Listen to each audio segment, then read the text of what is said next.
अब आपको मालूम नहीं है कि उसके पिताजी का कितना हमने किया था,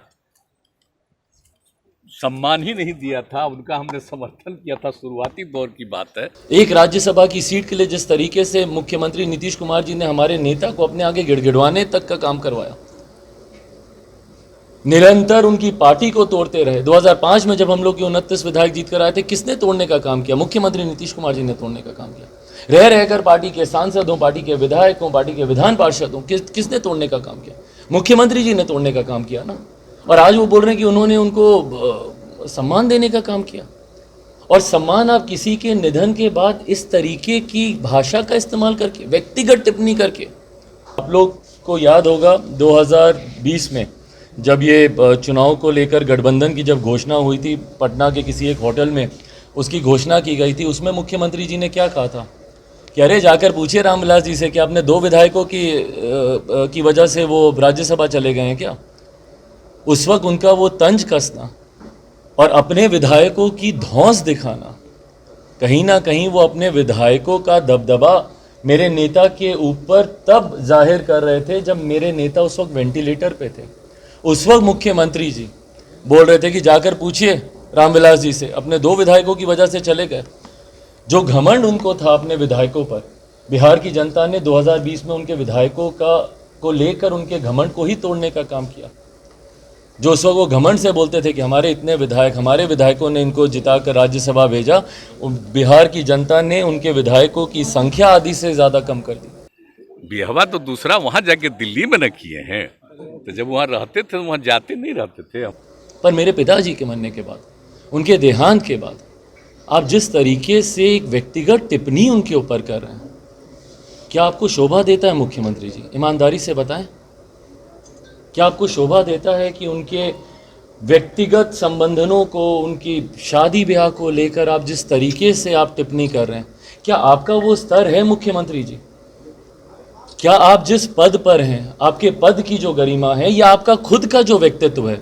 मैंने हमेशा बोला कि मैं मुख्यमंत्री जी का मैं सम्मान करता हूं व्यक्तिगत तौर पर आपके पद की जो गरिमा है, आपका जो व्यक्तित्व है, क्या उसको शोभा देता है कि सिर्फ चिराग पासवान को नीचा दिखाने के लिए आप इस तरीके की भाषा का आप उपयोग करें? एक ऐसे व्यक्ति के बारे में, उनके व्यक्तिगत जीवन के बारे में, उनके निधन के बाद आप एक ऐसी टिप्पणी कर रहे हैं, क्या बिहार की जनता इसको शोभनीय मानेगी? और मैं ईमानदारी से बोल रहा हूँ, मैं तो बेटा हूँ, मुझे मेरे पिता के देहांत के बाद कोई भी ऐसी बातें बोलेगा, मुझे चुभेगा, मुझे दुख होगा। पर यह संयम भी मुझे मेरे नेता, मेरे पिता ही सिखा के गए हैं कि आक्रोशित नहीं होना, अमर्यादित नहीं होना। मैं संयम फिर भी बरत लूँगा। पर क्या बिहार की जनता और मेरे नेता के समर्थक क्या संयम बरत पाएंगे? क्या वो सम्मान सही मायनों में मेरे पिता को दे रहे हैं, मेरी माँ को दे रहे हैं, मेरे परिवार को दे रहे हैं? और क्यों व्यक्तिगत संबंधों को बीच में लाया जा रहा है? क्या मैंने मुख्यमंत्री जी के निजी जीवन पर आज तक कभी कोई टिप्पणी की?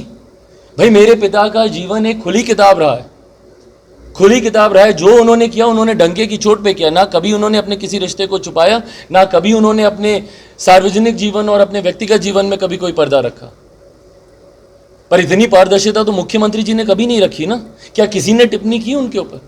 क्या हम में से किसी ने भी उनके व्यक्तिगत, और ना की, ना मैं कभी भविष्य में कभी करूंगा। ये मेरे संस्कार नहीं है।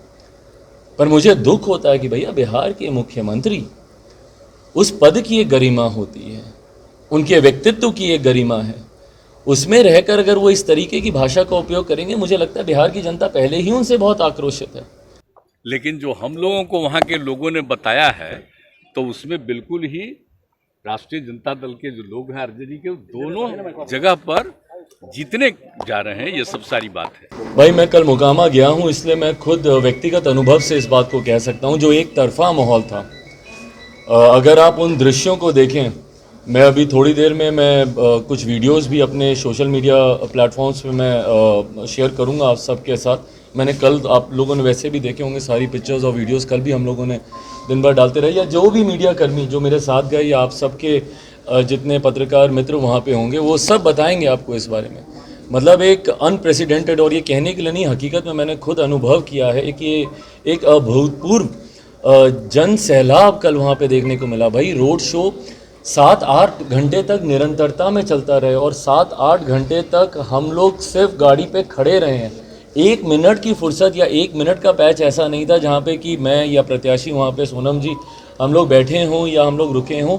ये जनता का प्यार दर्शाता है और ये कहीं ना कहीं इस बात का एहसास दिलाता है कि आने वाले दिनों में जब चुनाव परिणाम 6 तारीख को आएंगे और 3 तारीख को जब मतदान होगा, एक बात तय है कि मोकामा गोपालगंज दोनों सीट हम लोग जीत रहे हैं। कल के रोड शो के बाद कई भाजपा के बड़े नेताओं का मुझे फ़ोन आया।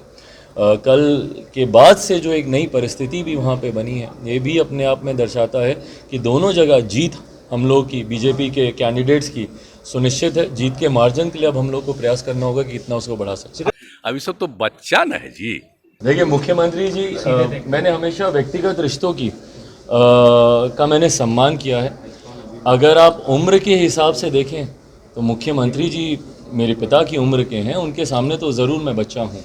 पर अगर वो राजनीतिक तौर पर मुझ पर तंज कसकर इन बातों को वो कह रहे हैं तो मैं उनको भी याद दिलाना चाहता हूँ कि मुख्यमंत्री जी की अपनी भी राजनीतिक पारी की शुरुआत एक बच्चे के तौर से हुई थी और वो खुद ही इस बात को बुनाते गिनाते हैं भैया कि जेपी के वक्त हम लोग छात्र आंदोलन से निकले थे और इसमें कोई गलत बात नहीं है भैया।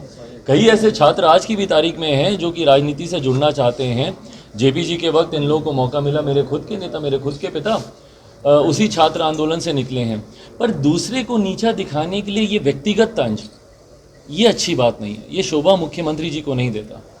आप जिस पद पर हैं मुख्यमंत्री जी, आप मेरी नीतियों का विरोध कीजिए ना। आप बोले कि भैया बिहार फर्स्ट, बिहारी फर्स्ट बिहार का सबसे खराब विजन डॉक्यूमेंट है। आप अपने विजन डॉक्यूमेंट की आप तुलना कीजिए मेरे बिहार फर्स्ट बिहारी फर्स्ट से। मेरा बिहार फर्स्ट बिहारी फर्स्ट जहाँ बिहार में रोजगार की बात करता है, बेहतर शिक्षा, बेहतर स्वास्थ्य की बात करता है, वहीं आपका 7 निश्चय बिहार में नली गली बनाने की बात करता है, नल जल पहुँचाने की बात करता है। ये बेसिक इंफ्रास्ट्रक्चर डेवलपमेंट नेसेसिटीज़ हैं, ये तो बाय डिफ़ॉल्ट बिहार में होनी ही चाहिए। इसको सरकारी एजेंडा बनाने की जरूरत नहीं। सरकारी एजेंडा आप बनाइए कि कैसे बिहार में आईटी सेक्टर आएगा, कैसे बिहार में इंडस्ट्रियलाइजेशन होगा, ईज़ ऑफ बिजनेस कैसे देंगे आप, सिंगल विंडो क्लियरेंसेज व्यवसायियों को आप कैसे देंगे, कैसे यहाँ पे रोजगार के अवसर उत्पन्न होंगे।